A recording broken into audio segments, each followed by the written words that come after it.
Welcome to GALAHAD 3093 playtest. Since there's no tutorial in the game yet, we've put together this quick start guide video.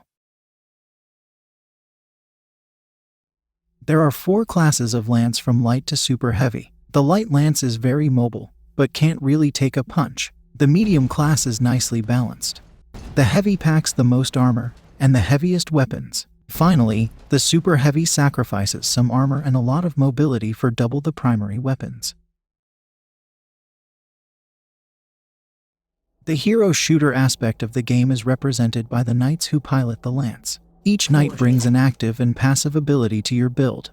Pay close attention to these. They're key to your success. Each lance class has a limited number of loadout points to spend on configuring your mech. You can select a different weapon system for each hardpoint on your lance. Each has its own loadout point cost. You can equip the same weapon on both the left and the right. This is called akimbo and costs extra. Secondary, sometimes called shoulder fire weapons, work the same, but keep an eye on those loadout points. Deployables, as the name implies, are weapon systems or defenses that can be deployed on the battlefield like mines, drones, and turrets. Each class of lance has a different number of expansion module slots. The slots are separated into different roles, such as offense, defense, mobility, and so on. Select a slot to install a module. Each module is limited to usually 1 or 2 roles. There are many modules to choose from, with a wide variety of effects. Higher tier modules cost more, but can be worth it.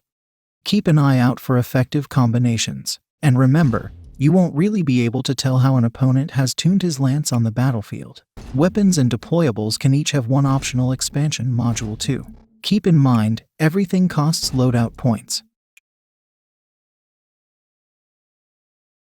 To get into the fight, you can just press the deploy button.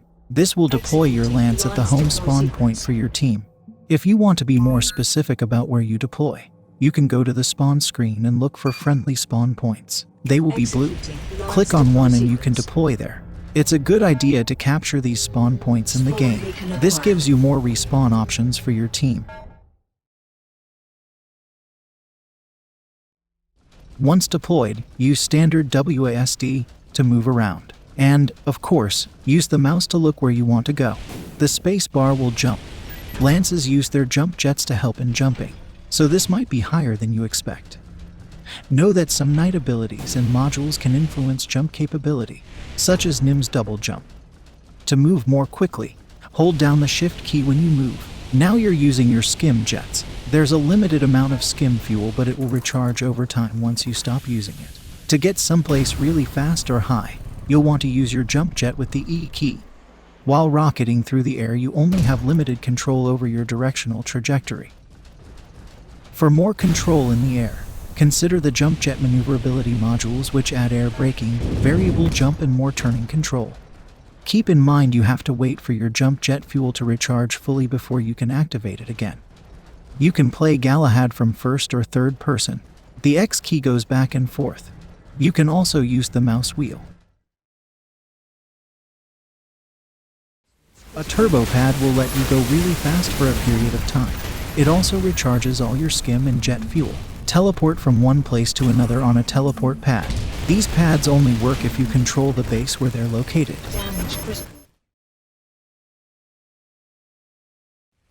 Hold down the left mouse button to fire the left primary weapon and the right mouse button to fire the right one. Some weapons have different firing modes, so pay attention to the descriptions during loadout. If you want to know when your shots are landing, look at the middle of the aim reticle. Whenever you're hitting someone, there will be a red X when you're hitting an enemy, and a blue one if you're hitting a friendly. Use the Z key to toggle zoom. If you run the same weapon on the left and right side, you'll find that it often makes sense to fire both weapons at the same time. Weapons use ammo. When they run out, they automatically reload, but this takes a little bit of time. You can force a reload with the R key or Control R for your secondary weapons. To fire secondary weapons, hold Control and then press the left or right mouse buttons for the left and right secondary weapon. Some secondary weapons will indicate their firing arc on the HUD while the Control key is held down. Green means it's clear to fire. Some weapons don't require you to do anything. For instance, the auto blasters that this lance has will fire at any nearby enemy automatically. If you've outfitted your lance with a deployable weapon, you can use the F key to deploy them. Here I'm deploying some turrets. They're gonna fight this battle for me.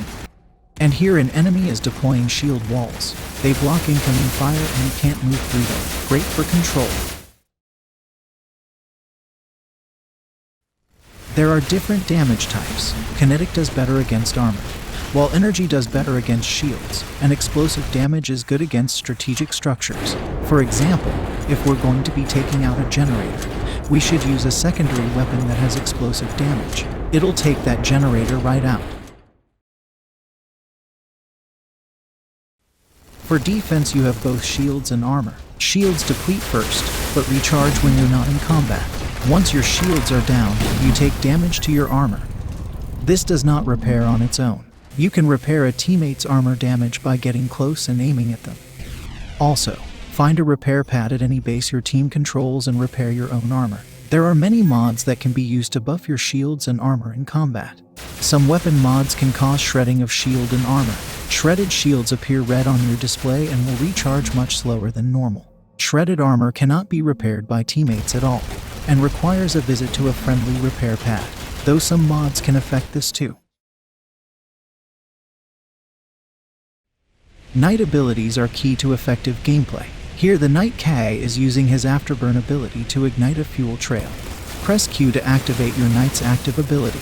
Gwen's Royal Dome creates a defensive shield, while Owain's Storm Pulse can be a devastating close-in attack. I recommend watching out for Arthur's Excalibur Laser Bombardment. For stealth gameplay, Morgan can even go invisible.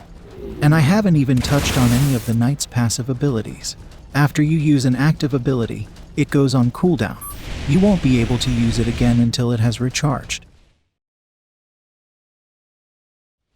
Remember, team colors are important. Blue is always friendly. Red is always the enemy. In the current game mode, you're fighting over control of 2 to 4 bases depending on the map, labeled A through D. Each base has a capture point.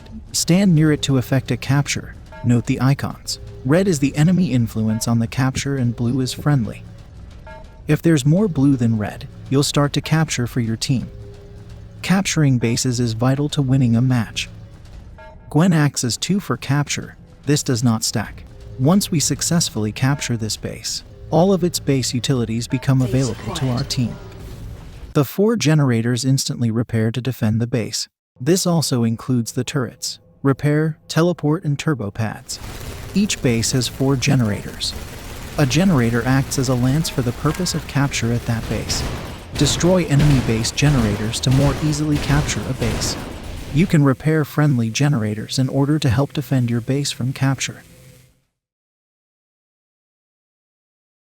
At the top of the HUD, you can see both teams' reinforcement points. These go down at intervals based on how many bases your side controls, and each time a team scores a kill, the first team to run out of reinforcements loses the match. If one team gets too far behind on reinforcement points, various levels of overcharge will kick in. Note the lightning bolt icons. These give scoring bonuses to the team with overcharge. There is a lot more going on, especially with so many Knight abilities and hundreds of modules, plus some features not mentioned here such as unlocking new modules. But this should become fairly obvious as you play. Now you know the basics, so get out there and dominate the battlefield.